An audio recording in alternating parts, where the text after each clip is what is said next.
بسم الله الرحمن الرحيم الحمد لله رب العالمين والصلاة والسلام على سيدنا محمد وعلى آله وصحبه أجمعين. الحمد لله. The titles, as you said, are kind of like signposts. It doesn't necessarily encompass everything that we're going to be talking about, but it directs us to something that we're going to be speaking about, and more of a theme than a definition. And in English, it's been called the catalyst for change. Now, catalyst, as I understand in Swedish, doesn't have anything like the same vibe. In fact, it sounds like some kind of component you get in your car engine, yeah, which we're not going to be speaking about today. But a catalyst is something, well, it has two meanings. There's a technical meaning, which is within chemistry. And then you have a colloquial meaning. If something's a catalyst for something, it's an impetus for change. It's a reason, it's a cause behind something. It's some component to something that affects the change. So what does that mean in the context of what we're exploring and the journey which we've all begun? Imam al-Haddad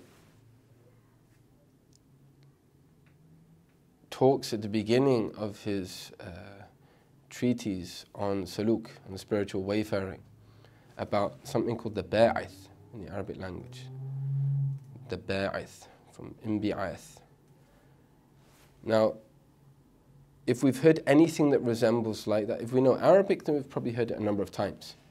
But if we're not indigenous Arabic speakers, or we're not acquainted with that word, if we've heard something like that word, it will normally be to do with bi'atha, which means the emergence of the Prophet ﷺ as a prophet. So the entry point and the descension of wahi, of revelation, the bi'atha, the beginning of the bi'atha. Now the ba'ith is the instigating factor behind that. It's the thing that does something to something else. So the catalyst is similar in that way. If you have two elements, two components, two mixtures, and sometimes like in chemical engineering, you need them to fuse together.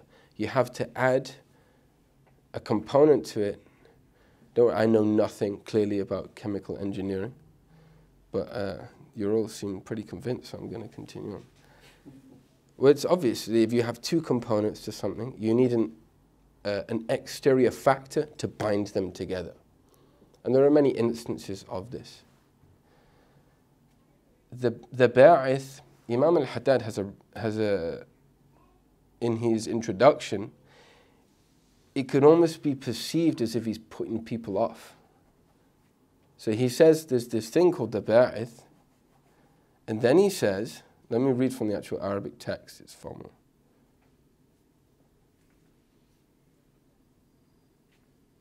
He says, it's something that Allah yaqthif fil qalb.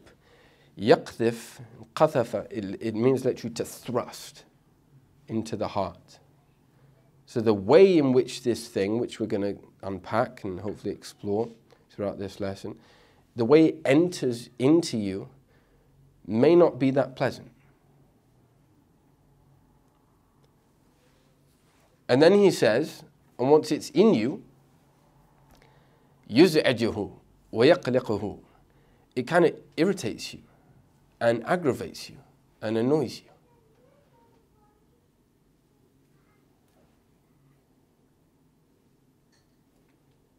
But what it is he describes it as jund min junudillah. It's a warrior from one of the armies of God. Now, which is an unseen reality. It's something you can't see. And so much of what we've been speaking about, we've mentioned time after time, is we're trying to understand a map that you can't see and traverse a path that you can't see and understand realities that you can't see. But what we're hoping as we go throughout these classes, that the heart, through acquaintance, just becoming a bit more used to hearing these terms, to understanding these things, is we start to recognize them when they're there. We also start to feel them when they're absent. So it's translated here as a powerful urge. The path begins when a powerful urge is cast into the heart of a servant. And I'll talk about this abd. Doesn't mean what it means is a Muslim, a believer, which troubles and unnerves him. So you could say agitates or irritates him. But what it does, it drives them towards Allah.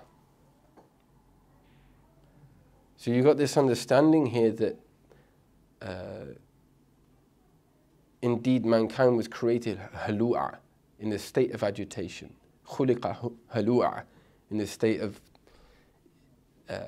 this default state where you're not that, you're in a state of agitation. And what this does is it starts to change the vibration within. Now initially, if all you're used to is noise, when clarity comes, it can be problematic. On a practical level, when you wake up in the morning and it's bright, it's probably the wrong analogy for Sweden. Yesterday was bright, yeah. Subhanallah. I drove all the way here like with sunlight in the, I couldn't see anything. But imagine waking up to that after being in a dark room and it's pleasant. And initially, it's, what do you do as a kid? You put the covers back over your head. But there's not an issue with the sun. If someone said, you know, right now, we want to cause the sun to go out of existence, you're cool with that? No one's going to say that. We understand that, yeah, we need the sun, and this is what's sustaining us. But at that moment, your rationality is dominated by nafs, which clouds the understanding. And they understand that now physically there are certain particles, light particles, which have an effect on the brain, which cause you to wake up. That's why it's very difficult to sleep in brightness. And that's why when it's dark, it's much easier to fall asleep. That's no excuse for anyone to fall asleep.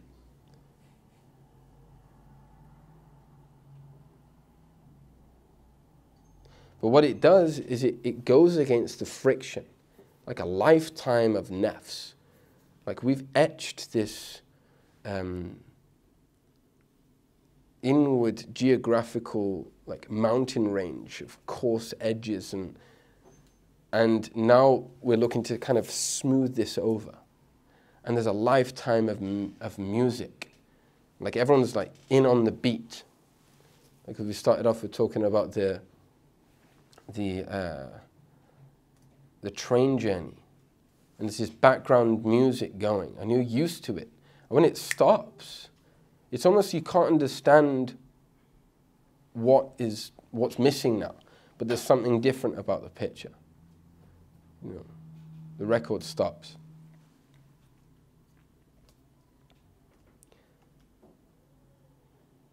Which isn't pleasant if you're not used to it. And by definition, we're not used to it. So he says this urge is one of the hidden warriors of God. It's a gift of solicitude. Does anyone know what that means? Johannes? If you don't, we're all... Yes, please. No?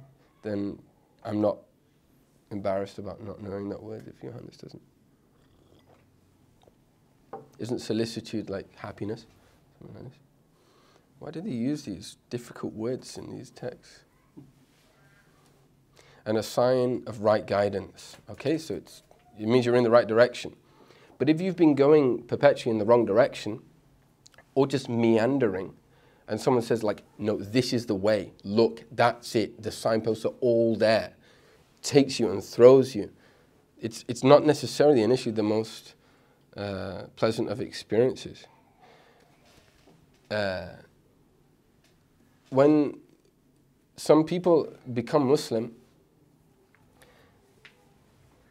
People love to hear the convert story, and there's many reasons for that, and it's an amazing thing, because ultimately it's a sign that Allah still guides, and Allah does it in amazing ways. And often, like you know, a convert has to kind of have a different script for a different audience. You know, you have the Oprah Winfrey pitch, and you have the Sheikh Hamza Yusuf pitch. It depends who you're speaking to, because the way you frame something is the way it's understood. But often, at least in my experience, like in spending time with converts, outwardly, the story isn't that amazing. It's not something to, as you say in English, to write home about. It's not worthy of writing a book. It's just like, you know. In fact, you have to almost overly embellish, because people are waiting for like the burning bush moment, and just the light appeared from the sky, and my whole life was. And then even the post-conversion experience often is quite dull.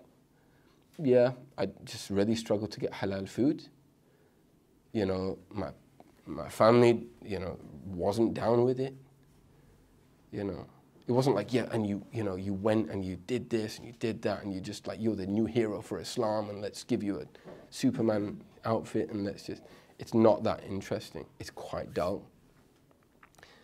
That's outwardly, but inwardly, what is taking place? And sometimes for a convert, and I would also place in this category somebody that's re-engaging with their Islam. Somebody that maybe has grown up in a predominantly non-Muslim environment and starting to take it, you could say, plainly put, a bit more seriously. But they feel a bit more awoken, a bit more aware of things. Is what's going on internally, there are no words for. There are no words to describe this. And people can judge you outwardly and see how it looks, but that's not really necessarily what's going on inwardly. And this is very similar to what's taking place with this bai'ath. A conversion to Islam is one of the greatest forms of this bai'ath, because it's a complete shift from ultimately kufr, by which I mean not an active denial and a lifelong of just, you know, active atheism, but just unconsciousness, not being aware that this reality exists, you know. And then it hitting the heart and thinking, wait a minute, this is real. And wait a minute, there are implications to this. And how does that work in my life? And there are different phases. They talk about the fath, like a spiritual opening. And the scholars of this science say that the fath, or the spiritual opening, is not one moment or one instance. It's actually a number of different openings. And they compare it to the blossoming of a flower. So the way a flower typically blossoms, it's not like a ping, like turn a light on. It's a process. You can see it opening. And it's a beautiful analogy because flowers are all different, you know, types and varieties. There are some flowers which actually open up at night and then they close up. And there are some flowers which will open up and die very soon after. They have a very short span of blossoming and blooming, and that's their time appointed. But the fath is, or this opening, you have to be really attentive to. So what does it look like? What does something you can't see look like? How do we understand it? How do we get to grips with it? How do we understand what this is, what's happening to me right now? And how do we engage with it? One way of explaining is it's like a calling. Something's calling you. In reality, that's exactly what's taking place.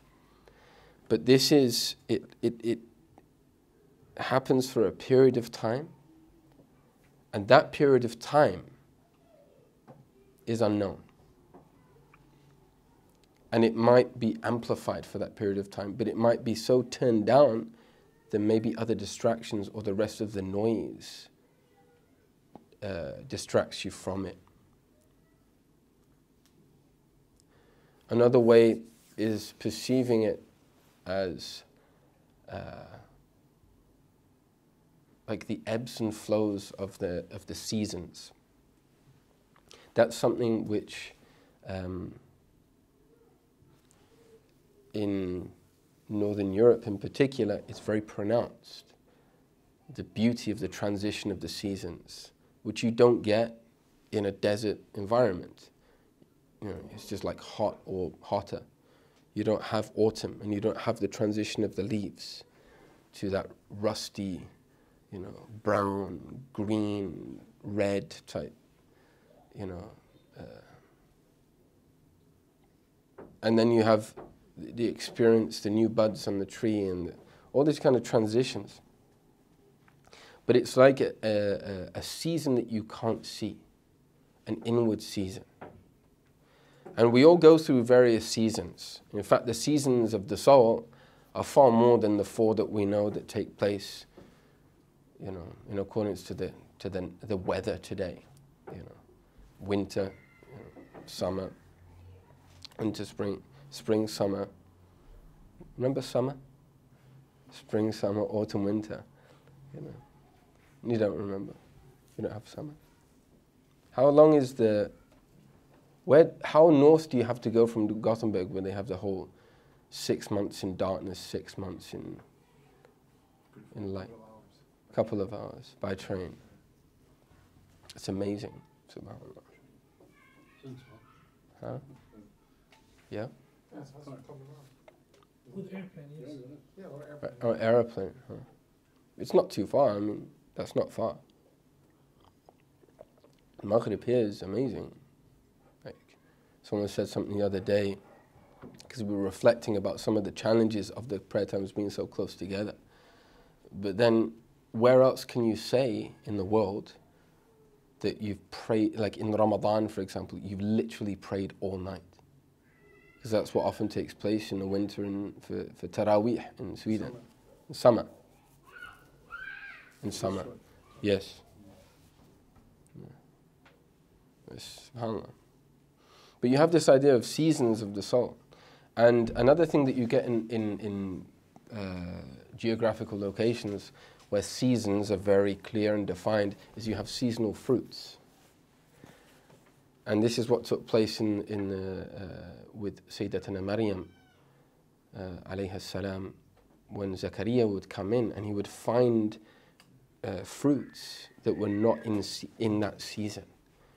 Now, you can go down to, you know, your local, you know, grocery store and probably in this day and age find most things. But maybe there are still a few fruits which you can only find in a particular season.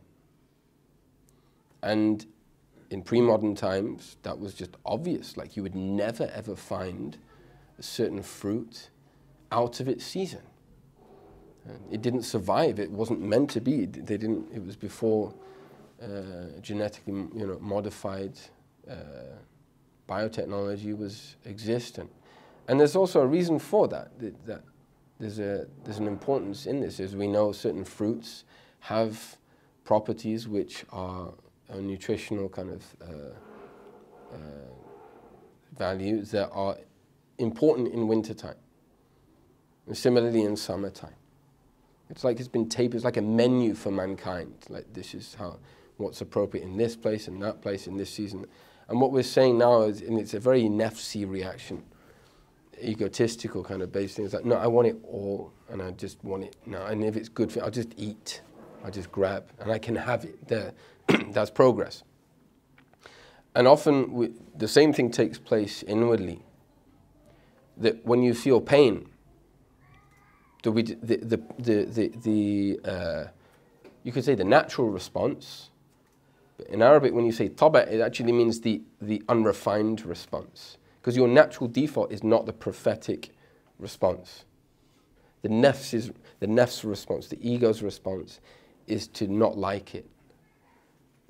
Who likes to experience pain? Nobody. You know? And if there is that condition within a person, it's seen as a psychological illness that needs to be treated and remedied. You know? As human beings, we don't like pain. We don't like to experience discomfort even, or agitation. But in the spiritual path, in Saluk, it's once again understanding that there are certain seasons that it's going to be cold, and it's going to be wet and rainy, and maybe there's no shelter, and maybe you don't have gloves, and maybe you're just caught out at the wrong time. It's pouring down. You forgot your umbrella.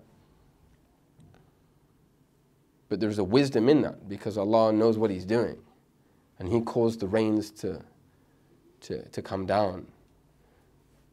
And one of the challenges in when we're severed from that spiritual understanding, that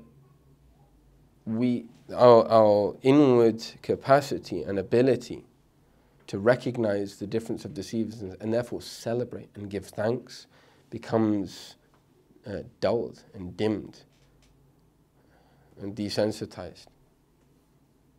So what you do, you just have to up the adrenaline. You have to throw yourself off a mountain in a bungee jump, or you have to go and go skiing, or you have to go and do something, extreme sports, or you have to add something to your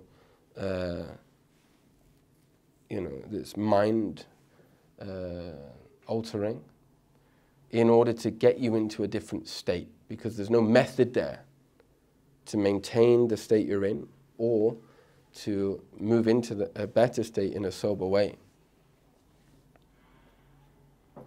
So the ba'ith is this, you could say, the opening of the inner eye. And another way that you could describe it is it's the opening of the eye of the heart, or the sight of the heart, to be more precise. That there are two forms of sight which the human being experiences. One is basar, and the reciprocal of the instrument for basar is the eye. And the other is basira, which you could say an inner sight. And that's the reciprocal for that is the heart. So the ba'ith is like an opening of that flower, an opening of that inner sight. You could say an awakening of consciousness. And sometimes that's not nice. Sometimes that's not pleasant. So how do we deal with it? How do we, we understand now this is something to be recognized, this is something which exists, but how do we deal with it? Where do we go from here?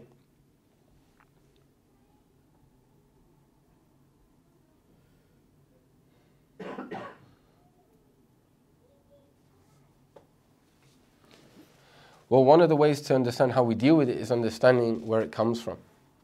Where does this thing come from? Where did it come from? One of the examples of this, you see it in people, either, they say that the zealous convert, or somebody that's re-engaged with their tradition, re-engaged, maybe they have Muslim ancestry, and something happens and they get, moved into this kind of state of being.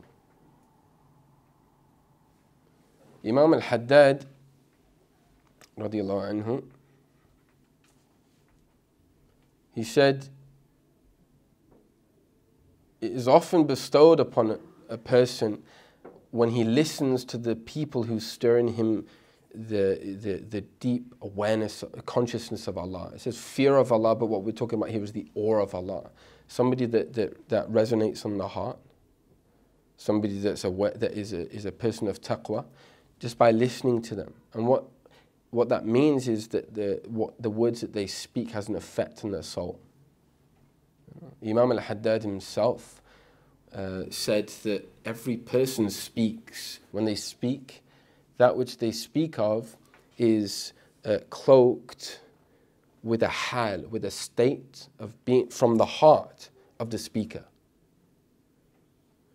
So typically as well, the people of Allah, the people that called people to Allah, one of them is Habib Ahmed Mashur al-Haddad. He's a great example. And he was in East Africa. He spent many years in Mombasa, in Kenya, on the East African coast. And he was also in Uganda for many years. And he was the source of, they say, at around 300,000 people becoming Muslim. But he would very rarely speak. Now, to a Western ear, that's like, so how do you do that then? He wrote books. We look for a tangible sabab. Something like, okay, so he didn't speak, but like what, he just like wrote books then? Or like what, how do you do it? But how he did it was something you can't see. You can't be recorded. It can't be placed between covers and it can't be reposted. You know. How he did it was having a heart that was filled with love of Allah subhanahu wa ta'ala. So when he would speak, it would be very simple. Very simple. Something that any of us could say a lot of the time. Or it's just not even ostensibly religious.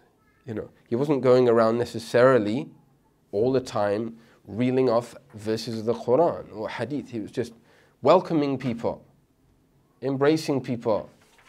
Adab, they're doing the right thing at the right time with the right person, in the right way, to the right extent, with beauty. But people were moved by him. And we're in real need of these people.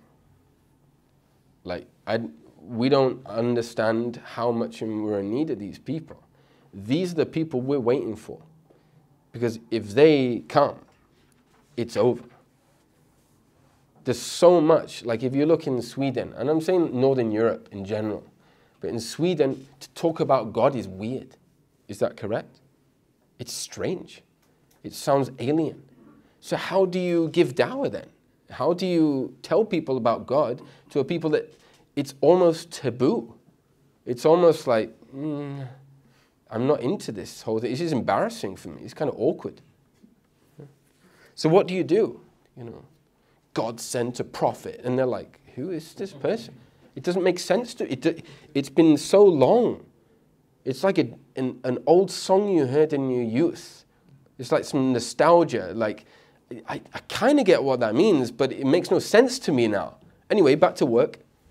Anyway, back to, you know, my news feed. Back to real life. It's not real life. How do you do that? The only real way is to become a person of Allah. That's it. That's the only way. If you truly want to serve Allah, it's to follow the people of Allah and become a person of Allah. إِن لَمْ تَكُمْ مِنْهُمْ فَتَشَبَّهُ فَإِنَّ تَشَبَّهُ بِالْكَرَامِ فَلَاحُ. If you're not one of them, then resemble them. Be like them. Follow their path. Admire them. No, that's the place where of ittiba', to follow. You know, if you're not like them, fatashabbahu, just resemble them. Fake it till you make it. فَإِنَّ التَّشَبُّهَ بِالْكِرَامِ فَلَاحُ. Because indeed, in resembling, in your drive to be like the people of Allah, that's the essence of success. And so much of this path is understanding how to tread behind the footsteps of those people that have reached and arrived. We're talking about Imam al-Haddad. When he was a young, who is Imam al-Haddad? When he was a young boy, he was, you know, when the kids would be playing in the street,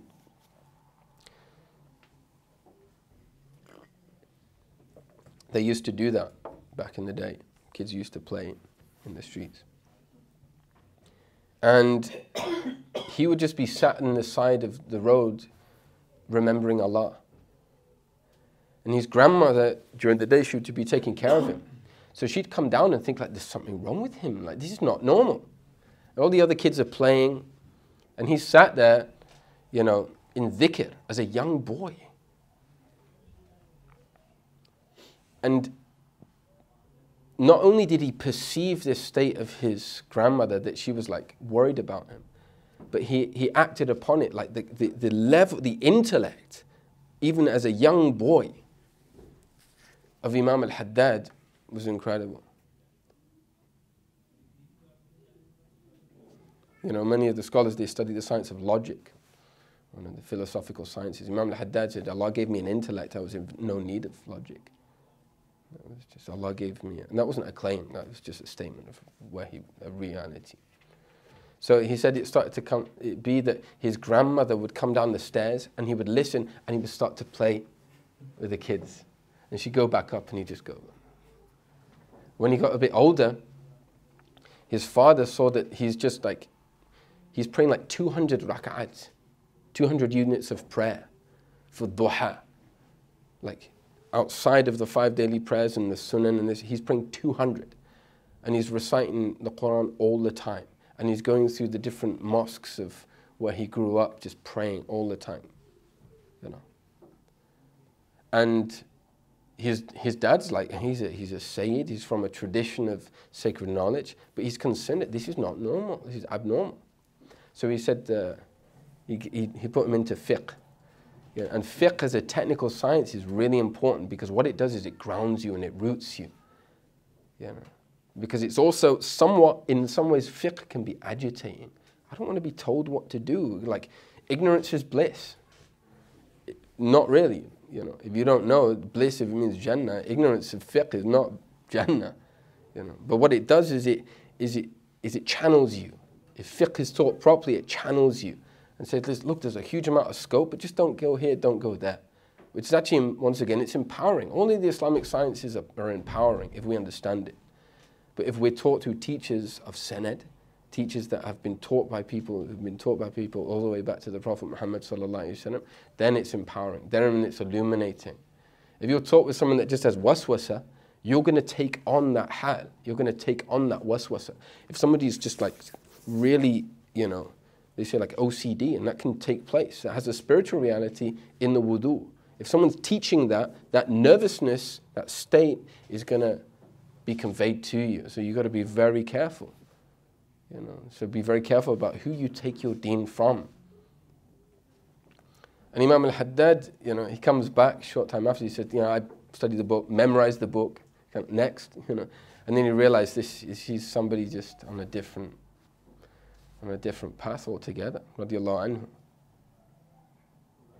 You know, and someone could say, well, you know, he didn't have a 9-to-5 job, and he didn't, you know, have the situation.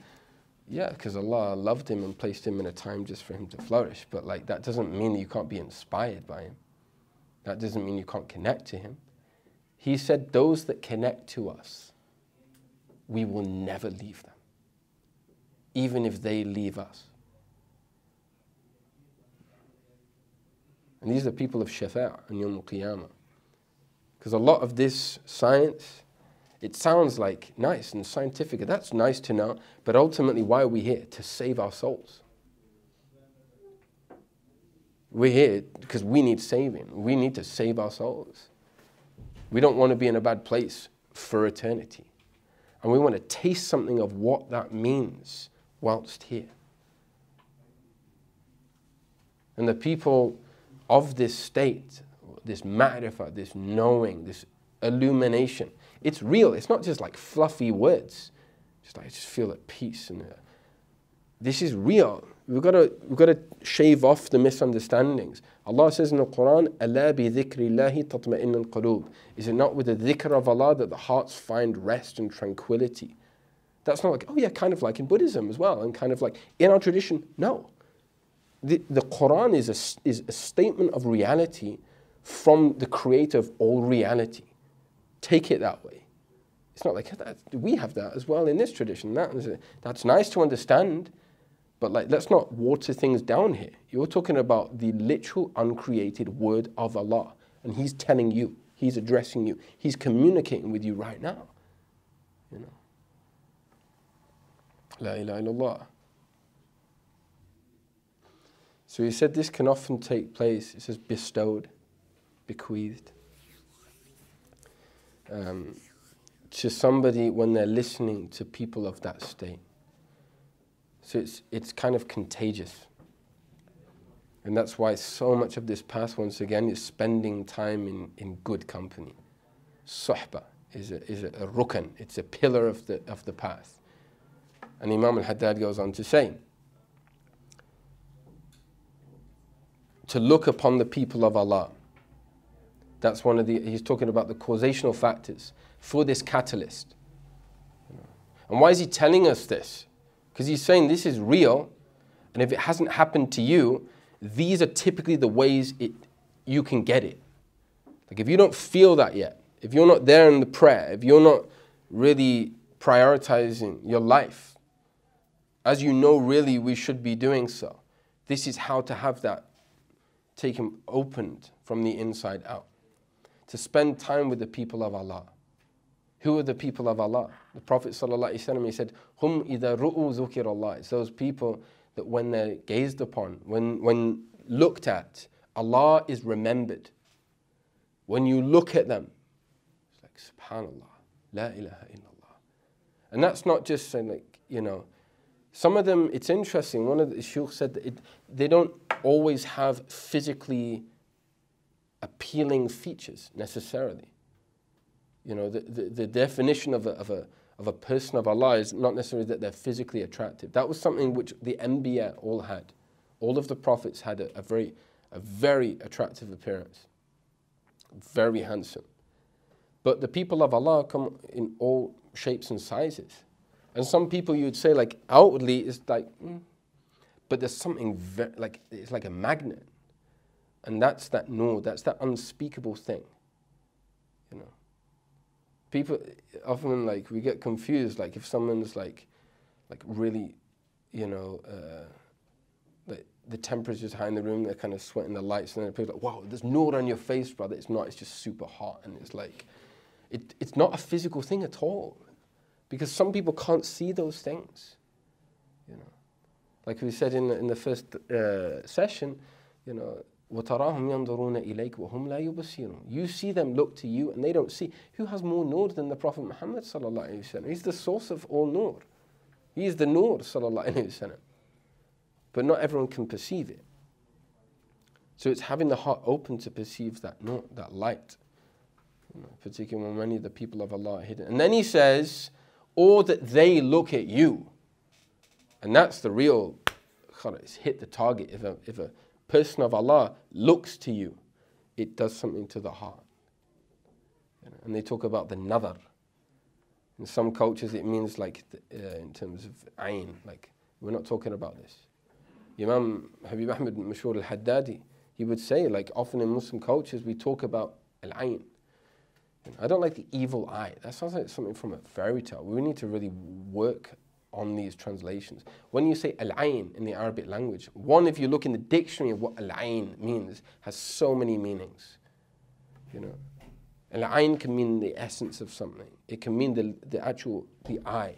It can mean a spring. Like, you know, al-ayn in Abu Dhabi, it's not the eye, it's the spring. You know, because there's loads of springs if anyone's ever been there. It's really beautiful. So ayn has many, many, many meanings. You know. So it's not necessarily that they're physically looking at you, but there is an interface. Something's transitioning now onto you through them. And Habib Ahmed Mashur al-Haddad, he would say, just as people have, due to the conditioning of their soul, they have this ability to transfer darkness and a dark energy, something which disturbs you. Similarly, do you not think, as I say, min bab awla, first and foremost, that Allah has created people and they are the conduits to transfer light? That being in their presence, even if they don't say very much, you feel reconciled. You know what reconciled means? You come into somewhere scattered, all over the place, busy, distracted, and now it's like you've been placed in the right direction. You've been mended. You're whole. You know. Those people that when gazed upon, Allah is remembered. Dhukir Allah. It's not like, it's not yazkurun Allah. They remember Allah. No, Allah is remembered. Even if you don't know how to remember Allah. If somebody, for example, doesn't know who Allah is, doesn't know about the message of Islam, doesn't know about, you know, subhanallah, mashallah. When somebody becomes Muslim, you hear all these like new phrases, like mashallah, subhanallah. And then you do the wrong thing sometimes, like la hawla wa la quwwata illa billah. I was like, what? What did he do? You know, astaghfirullah. You know, and yeah, alhamdulillah. But if you don't have the words, it doesn't mean you don't feel it. Sometimes if all you've known is that room with the light off, you've been under the covers your whole life, and somebody turns the light on, it's a lot more. You know, even if you don't know subhanallah and mashallah and Allahu Akbar. You know. What are you going to say? Like, wow. Sometimes what you say is you're speechless. And I can understand how like it can be like, what do you mean though? Where are those people? And that's a reality in our time. Like, you know, due to the nature and the dynamic of our times, they're hidden. They're hidden for many, many reasons.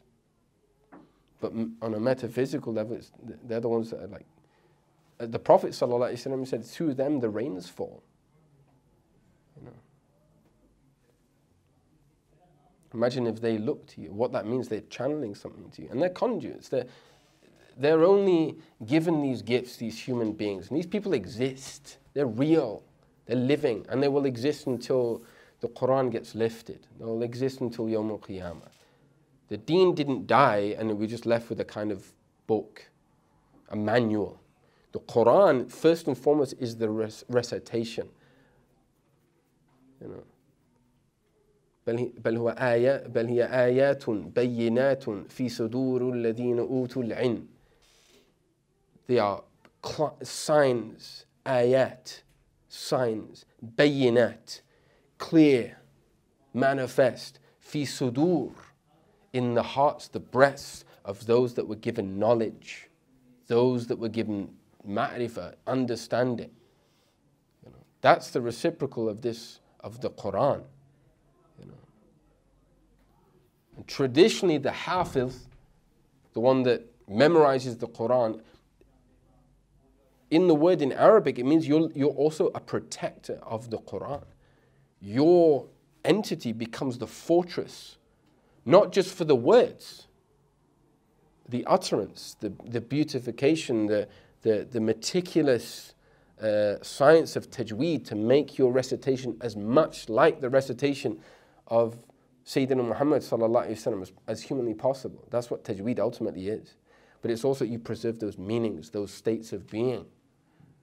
There's a Sheykh, I believe he's the son of somebody, or he's the son-in-law of somebody that's passed away now in Syria.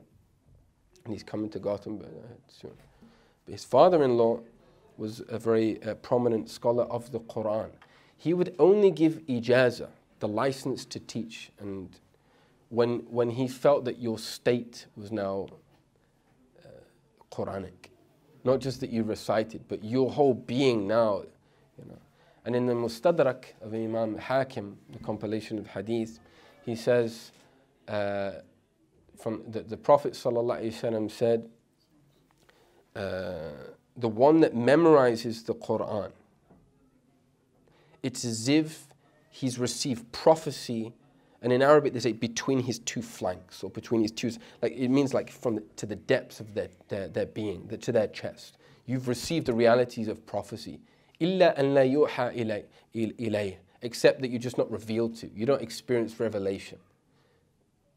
You know, Ahlul Quran, Ahlullah wa khasatu.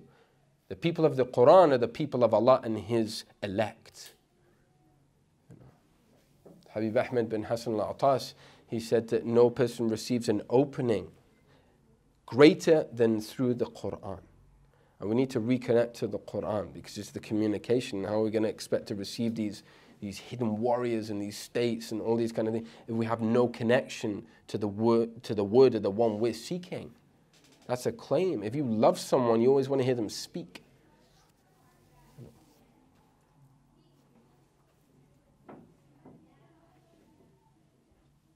So Imam al-Haddad, how long do we have left?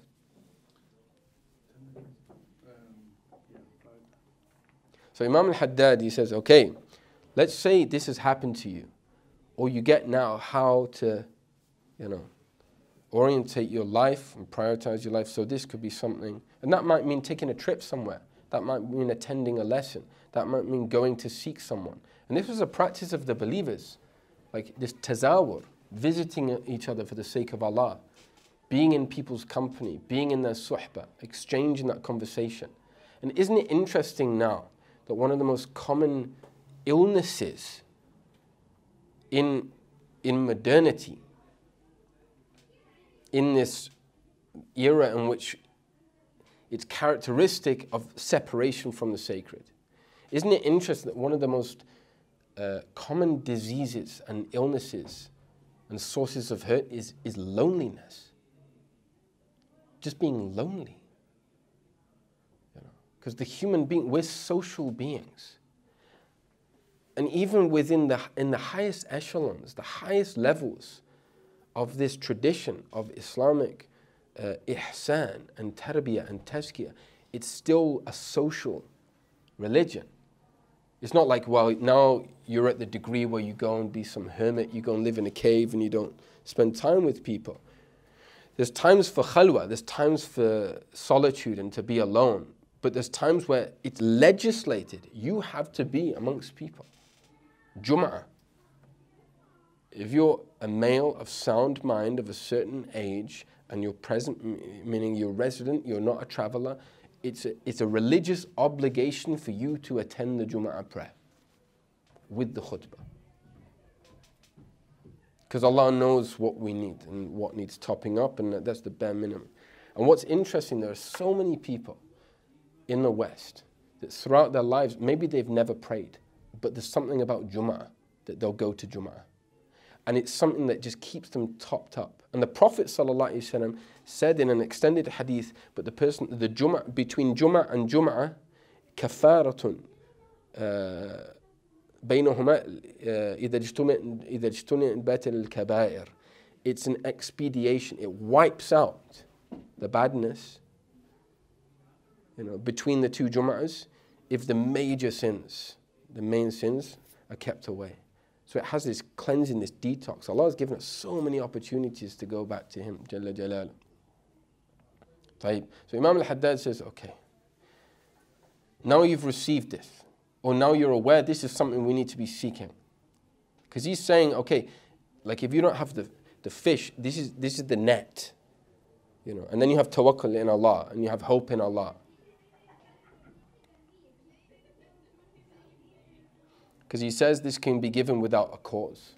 And how many a person has become Muslim and they struggle to say how they became Muslim because really there's no outward reason. Like everything else in reality was going against, I really shouldn't have become Muslim if you look in my life. Or many people re-engaging with their deen. I was born Muslim, but I was just a bit all over the place and I really shouldn't have be here right now. Why is that? So we understand that at the end of the day, it's all Allah. You take the means, but you never forget Musab al-asbab, Jalla Jalaluh, the cause behind every cause, the one that's causing everything else. Don't get blinded by the interface. It's like on a computer. It's a very trivial example, but on a computer you have the programming and this, and you're like in the game or in the program, but behind that is somebody that made it. And can rework things and can add something in there and upload and reinstall something without any reason, any cause. So he says, he whom God honors with such a noble urge must know how precious it is. That's the first thing, precious it is. That's the first thing. Like ta'zeem, we keep on saying this. وَمَنْ يُعَظِّمْ شَعَائِرَ اللَّهِ فَإِنَّهَا مِنْ تَقْوَى الْقُلُوبِ. And the one that reveres, like in colloquial, it's a bad word, but like to big something up. What are you bigging up in your life? What do you think is, like an interesting word in the English language is cool. Do you say that in Swedish? Not really. That's cool. But when you speak Swedish, because a lot of the time, cool is just a weird word that's just gone into even like you say it, you know. But it's an interesting word because it actually, if you look at it, like, that looks cool. What does it mean? You know, and it's to do with that reverence. It's to do with the orientation of the heart. Now, if you look at people or a methodology that is founded upon darkness, they'll make that which is not cool, cool. And so much of what we're taking in is like, yeah, that's cool. And it's totally not. So like you have other words, it's a bit outdated now, but you have words like a repositioning of language that's wicked, that's sick, that's bad. And it all means good, but it doesn't. So there's a confusion. It's like, what is this? And what this path does, it gives you these words. It gives you these understandings to say, what is good? How do you say God in Swedish? Good. How do you say good in Swedish? Good. They say the word God, in terms of its epistemology, its root in the English language, goes from a Germanic root, so it will be linked to Swedish. So it literally meaning good, like God was good, like goodness is. And that goes back to Indo-European kind of root, if you're going through this kind of trajectory, back to the Persian khuda. So this is why typically, at least in the UK, or if we have any Pakistani brothers or sisters here, they'll say Khudafiz. Like Khuda Hafiz, Allah yahfaduka, may Allah preserve you. Khuda. So they say Allah anam. That's where God came, the word God came from. Yeah. Which is good, but now that doesn't mean that anymore.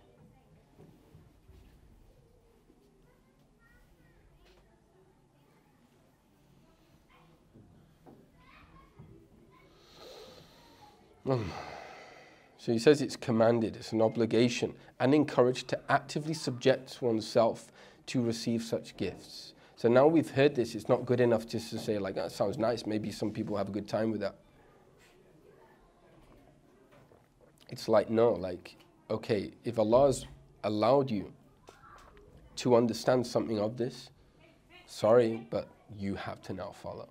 That's the way it is. It's too precious to be orientated towards this and not have any desire. So he says it's commanded, Imam al-Haddad.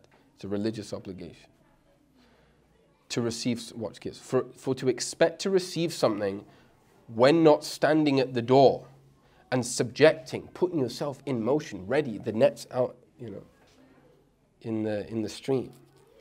If you're not doing this, it's foolish and unintelligent. This is a stupid thing to do. Like if you don't do that, you're a fool. And I actually really love the way that the people of Allah are just totally straight, because sometimes we need to be told, if you don't take this opportunity, you are a fool. Someone can say, well, that doesn't do well with my English or Swedish, niceties, and like, but it's true. And sometimes we need people, because they're not saying like, yeah, I don't like you, my opinion, you're a fool. They're saying like, no, like in the great scheme of things, in the process that Allah subhanahu wa ta'ala has unfolded to you, if you don't do this, you are a fool. And that's why it hits so hard, because it's like, yep, you know. SubhanAllah. May Allah allow us to be people of intelligence and connect to the people of intelligence, not to be foolish in this whole affair. The Messenger of Allah sallallahu alaihi wasallam said, your Lord has gifts in these days of your time. It's an amazing hadith. You could spend so long just unpacking that. Like, in these days, okay, so there's something to do with the motion of the night and the day and the seasons, and like that Allah facilitates these. In these days of your time, أَفَلَا تَعَرَّضُوا لَهَا, subject yourself to receive them, like expose yourself to them. As we know, the sunnah of the Prophet sallallahu alaihi wasallam, when it would rain, that he would expose his chest, you know, and he would say, this is fresh from the creation of Allah. So do you not think min bab awla, first and foremost, if he was aware about a certain time or a place or a person where there was a spiritual rain to fall, that he would go to it and he would teach us to go and try and access it, sallallahu alaihi wasallam. He whom Allah honors with such a noble urge must know how precious it is. Let them know also that this is one of the greatest favors.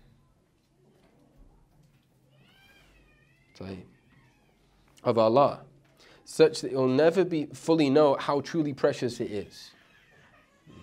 Nor will he or she be ever able to show gratitude enough for it. Like, you can't thank Allah enough for what this thing is. So and then he says, so let them thank Allah. Do what you can. Yeah. To his utmost, do the best you can do, for having selected them from amongst their peers to receive it. Look at this, how many a Muslim reaches the age of 80 or more and neither finds this yearning nor is affected by a single day of his life?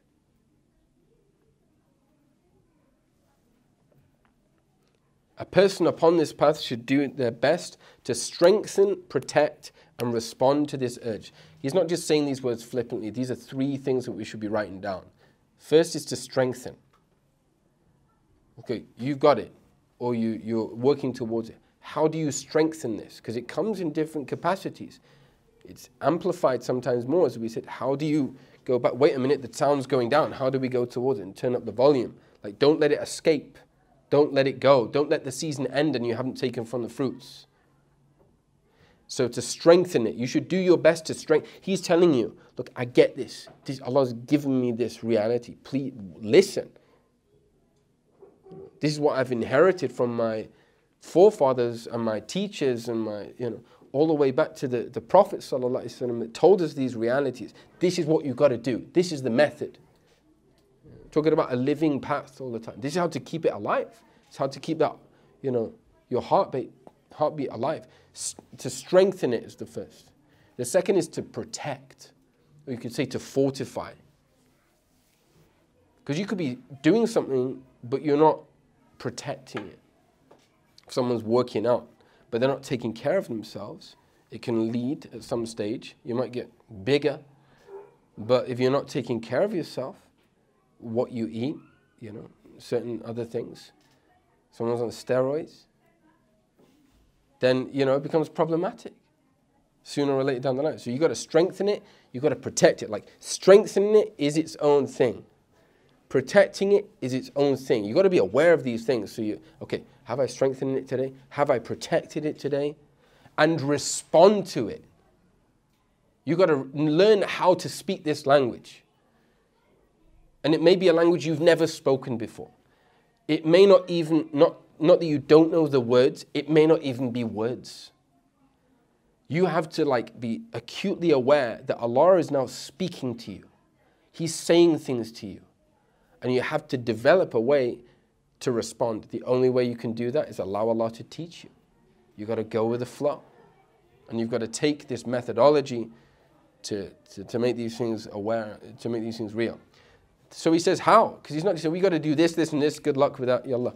See you later. He says, by strengthening it is by remembering Allah often. Being in the dhikr of Allah. Okay?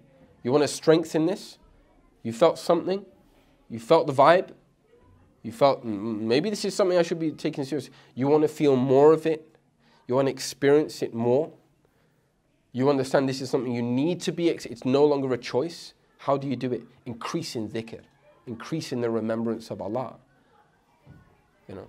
Saying and that's the hallmark, the stamp of the people of Allah. They're always in dhikr. And dhikr takes many forms. Many forms. And one of the advices of the Prophet ﷺ to those whom he loved, to the Sahaba, the people around him, always make your tongue moist in the dhikr of Allah. And the person engaged in this path should think wait a minute, what am I saying right now? What am I not saying right now? And what should I be saying right now? You've got these gauges where strengthening it is by the remembrance of Allah. And we can talk about this because there's going to be an entire session on dhikr and what it means and what it implies, how to do it with meaning, how to understand what it is you're doing. But in essence, we'll suffice by saying the reality of dhikr is to be present with the one you're remembering. It's not just to go through emotion. But part of it also is going through emotion. You have to be okay, I'm not feeling it today. The spiritual path is not about feeling the vibe. yeah, I was feeling so spiritual today. Got my subha, and I'm at every lesson, I'm like, because that's not what it's about. Because then you're like, yeah, and then when the crash comes, it's really bad. Like what, and that's what can happen if you don't tend to the ba'ith in a proper way. Once again, with converts, or like like the zealous convert, or the zealous guy he's given up the dunya, bro, and he's going for it, and the next minute, it's like, what happened? He just fell off the rails, nowhere to be seen. Why? Because typically they're not made aware that there's this methodology. Like, something's happened to you right now, and you've got to take care of it. You've got to strengthen it. You've got to protect it. You've got to be conscious of like how this is affecting you. So remembering Allah often and keeping the company of the people of Allah. Someone says like, that's nice. No, you've got to actively go and seek it out. You've got to have a will. You've got to think like, okay, how have I spent my day? What portion of it have I spent time in good company? Do I know what good company is? Who are the people of Allah? How do I tell them? Do they have a name tag? Have like a VIP, one of those things you go backstage. What do they look like? Who are the people of Allah? What don't they look like? Am I judging people? They're clearly not a person of Allah. This whole thing we're going to go into is going to be a separate topic because it's so vast. Suhbah. That's to protect it. To condition the heart and to have that conditioning done to you. Protecting it, and this is the final thing. So we had strengthening, protecting. So protecting it is by keeping away from the company of those who are veiled. That sounds quite harsh. No? You don't think?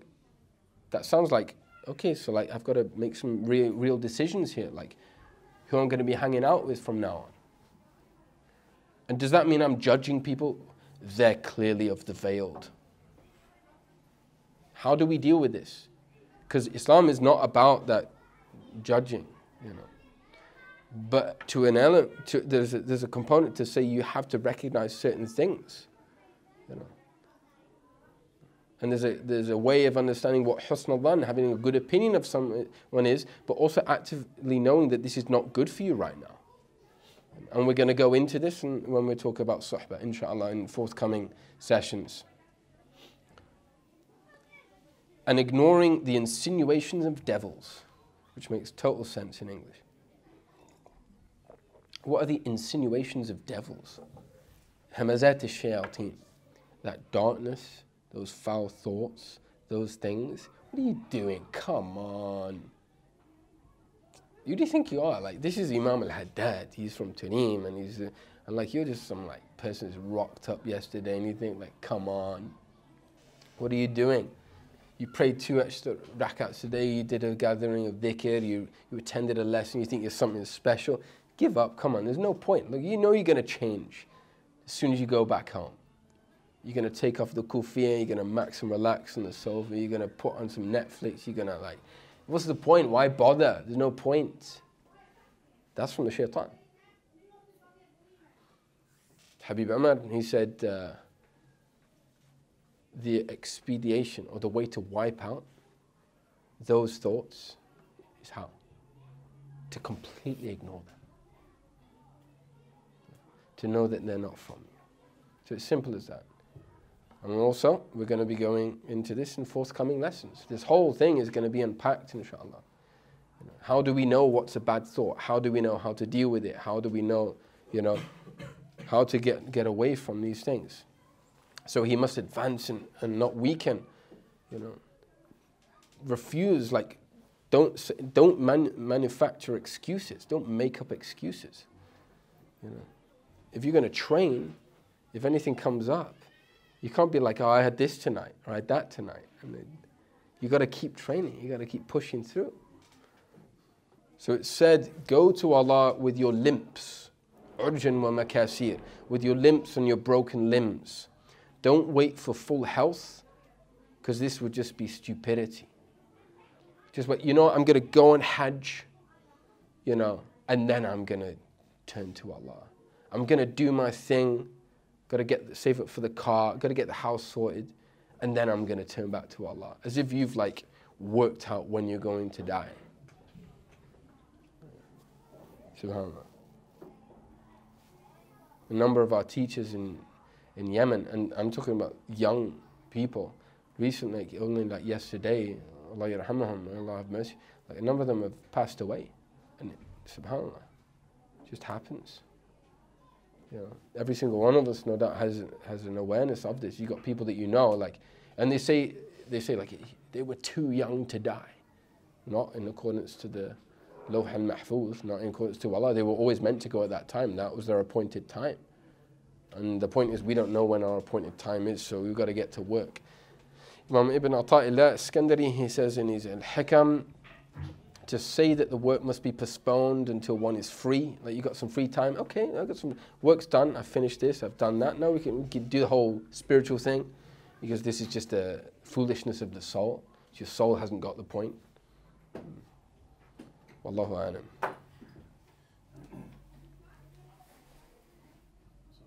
So we're gonna be wrapping things up now. Hopefully there's been some benefit. We've alluded to a few things that we're gonna hopefully go through in forthcoming classes as mentioned. And then the next session, inshallah, we're gonna be talking about the nature of that next stage.